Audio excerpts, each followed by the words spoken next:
Assalamualaikum warahmatullahi wabarakatuh. Saya Aurelia Putri Salsabila Sanusi dengan NIM A11 2022 14825. Di sini saya akan mempresentasikan tentang hasil ujian tengah semester saya untuk bengkel coding. Di sini menggunakan dataset Twitter in Australia. Jadi untuk langkah yang pertama di sini saya melakukan data understanding, yaitu eksplorasi data. Jadi pada eksplorasi data ini menggunakan load library, import NumPy, Pandas, Matplotlib, PyPlot, dan juga Seaborn. Kemudian di sini saya mengimport dataset yaitu pd pandas.read_ccv dengan nama datasetnya yaitu Wither Aus atau Wither Australia. Kemudian di sini saya menampilkan 5 baris data pertama yaitu menggunakan data.head. Di sini ada kolom dan juga labelnya. Kemudian di sini untuk menampilkan ringkasan dari dataset tersebut, saya menggunakan data.info.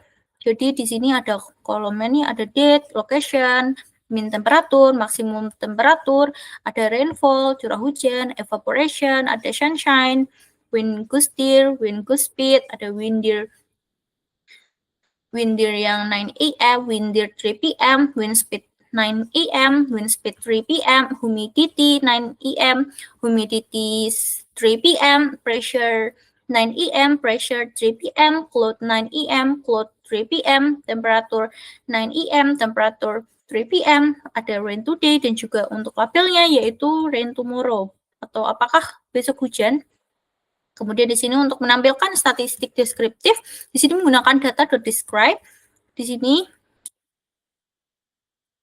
kemudian lanjut untuk identifikasi missing value yang dalam bentuk persen. Jadi di sini missing value-nya ini dihitung apakah ada data yang kosong atau none, kemudian dijumlahkan dan dibagi datanya, kemudian dikali 100%, yaitu untuk menghitung persentase ya. Jadi misal di sini ada maksimum temperatur ada 0,86 sekian. Kemudian di sini ada evaporation 43,16 sekian. Jadi evaporation di sini jumlah missing value itu ada 43,16%. Sedangkan sunshine di sini 48%. Kemudian untuk visualisasi missing value-nya dalam bentuk diagram batang dalam bentuk persen ya. Kemudian lanjut untuk visualisasinya dalam bentuk heat map. Kemudian di sini visualisasi distribusi targetnya, yaitu targetnya di sini atau labelnya itu adalah rain tomorrow, apakah besok hujan atau tidak. Jadi kelasnya di sini isinya yes atau no saja. Kemudian lanjut, di sini mengkalkulasi persentase imbalance datanya tadi karena datanya itu tidak seimbang ya, lebih banyak bagian no daripada yes. Jadi di sini proporsinya itu bagian no ada 77,58% dan untuk yang yes ada 22,4%. Kemudian lanjut untuk imbalance data. Jadi pada dataset tadi kan imbalance data ya. Jadi kelas no-nya itu lebih banyak daripada kelas yes. Kemudian di sini selanjutnya untuk menganalisis korelasi data untuk dataset Twitter in Australia, di sini memilih data numerik yang akan dikorelasi. Jadi numerical underscore data, jadi memilih dataset mana, memilih data numerik yang ada di dataset ini. Kemudian ini visualisasi heat map-nya untuk korelasi antar fitur numeriknya.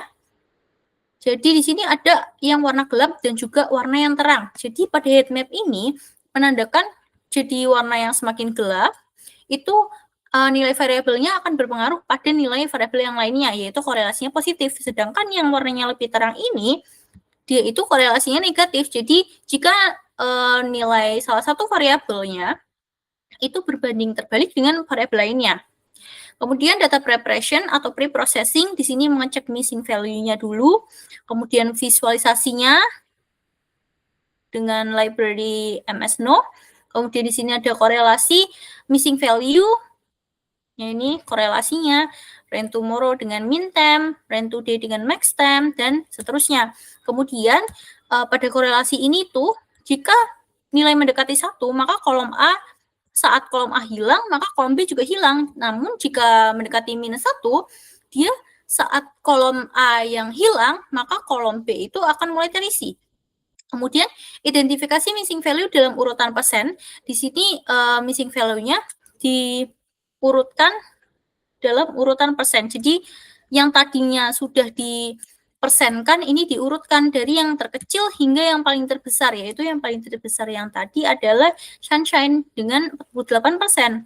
Kemudian di sini mengecek apakah ada outlier dan kemudian ditampilkan dalam bentuk box plot, dan di sini ternyata emang ada outlier. Jadi misal nih yang ini box plotnya dari one gas speed, jadi outliernya ada di sini nih. Kemudian ini yang wind speed 9 em di sini, dan ini menampilkan seluruh datanya. Kemudian untuk menangani missing value yang tadi, yang ada none-nya tadi, ini dilakukan dengan imputasi atau penggantian. Jadi jika untuk penggantiannya ini, jika ada outlier, maka akan menggunakan metode median. Namun jika tidak ada, akan menggunakan mean. Dan karena tadi ada outliernya, maka ini menggunakan median yang akan diimputasi, dan ini memasukkan keseluruhan tadi. Nah, hasilnya ini setelah diimputasi menghasilkan hasil missing value yang lebih sedikit ya. Kemudian di sini identifikasi kolom kategorikal tadi untuk menghapus missing value. Kalau yang tadi kan numerik, kalau yang ini kategorikal. Dan di sini menggunakan modus. Di sini menggunakan modus kategorikal calls with none. Jadi ketika dia ada missing value, dia akan diganti dengan modus. Bedanya tadi dengan yang numerik. Kemudian di sini analisis penanganan outlier. Jadi karena tadi kan ada outliernya. Nah, jadi di sini menggunakan Winsorise. Jadi di sini masukkan dulu import Winsorise. Jadi imputasi outlier dengan Winsorise ini berguna untuk mengganti nilai ekstrim dengan nilai yang lebih wajar. Jadi di sini tipe data yang numerik, dan di sini membuat variabel baru untuk menyimpan data hasilnya tadi, Winsorise-nya tadi. Kemudian di sini melakukan proses imputasi. Dan di sini adalah visualisasi box plot untuk fitur numerik setelah dilakukan winsorisasi. Nah, di sini hasilnya setelah dilakukan, data outliernya sudah tidak ada. Maka hasil winsorise tadi, dia berhasil untuk meredam outlier. Kemudian lanjut untuk encoding kategorikal. Jadi, diperlukan penggantian pada kategorikal, jadi di encoding. Jadi dari kategorikal diubah menjadi numerik. Nah, bagaimana sih? Jadi di sini pertama untuk mengimport library-nya dulu terlebih dahulu, yaitu dari sklearn.preprocessing, dia mengimport ordinal encoder. Kemudian lanjut, di sini ada kolom yang akan di-encode di sini. Dan nanti akan menghasilkan seperti ini.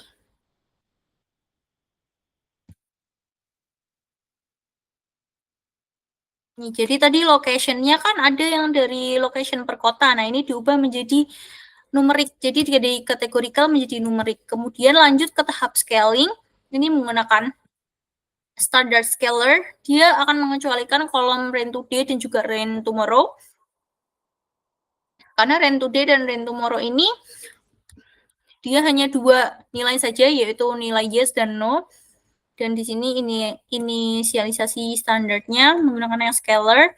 Terus ketika dimasukkan, di sini sudah nilainya berganti. Nilainya berganti ini adalah hasil dari proses scalingnya tadi. Jadi proses scaling ini dia itu digunakan untuk mengubah data. Jadi mengubah data ini nilainya itu akan sama semua dari 0 hingga standar deviasi 1. Nah, langkah ini itu penting dilakukan itu untuk mencegah fitur yang nilai rentangnya terlalu besar. Jadi, kalau ini kan 0 hingga standar deviasi 1, itu rentangnya kan lebih kecil. Jadinya ini akan mempermudah untuk pelatihan modelnya nanti. Kemudian selanjutnya ada model evaluasi atau pemodelan dan evaluasi di sini.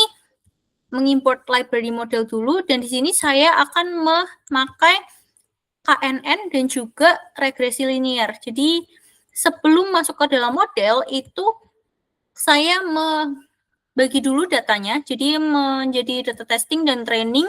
Di sini 0,2 yaitu yang berarti data testingnya 20% dan untuk data trainingnya itu adalah 80%. Kemudian sebelum melakukan model, di sini mengecek nih, apakah ada imbalance data yang ada di dalam sini. Nah, ternyata ada imbalance datanya, data yang 0 atau data yang false tadi itu lebih banyak dibandingkan data yang yes. Maka dari itu di sini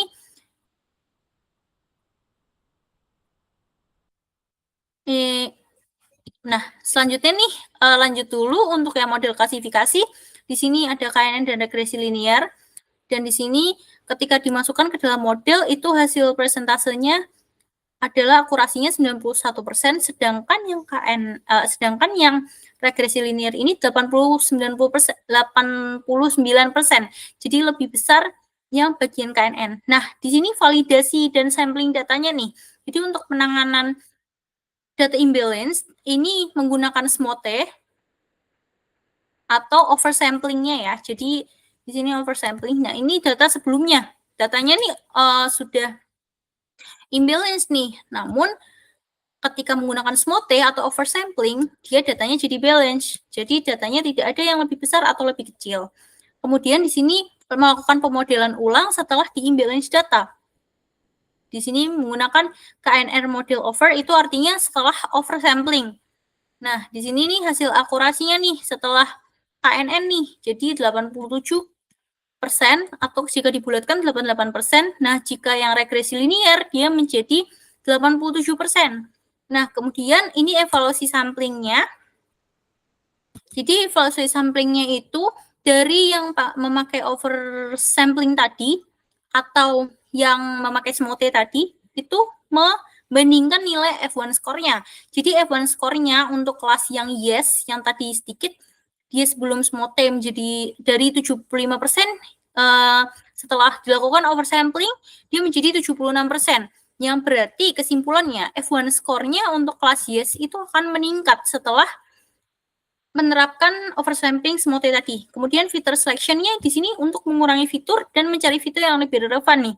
Jadi hal ini tuh digunakan untuk meningkatkan akurasi proses training lebih cepat. Jadi di sini dapat mengurangi overfitting dan proses ini digunakan menggunakan embed methods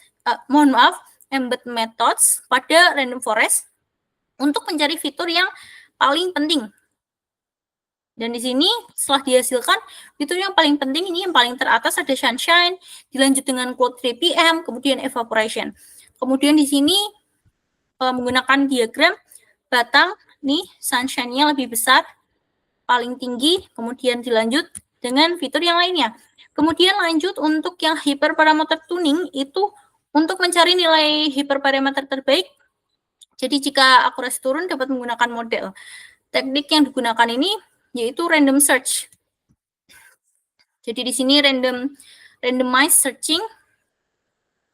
Kemudian ini dimasukkan. Jadi n iter ini jumlah iterasi pencarian. Jadi n iter ini jumlah iterasi pencariannya ada 4.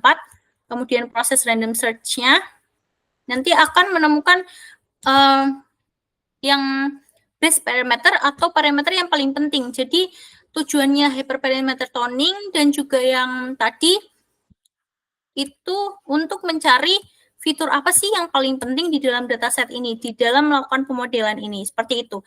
Sekian dari saya. Mohon maaf jika ada kesalahan atau salah-salah kata. Wassalamualaikum warahmatullahi wabarakatuh.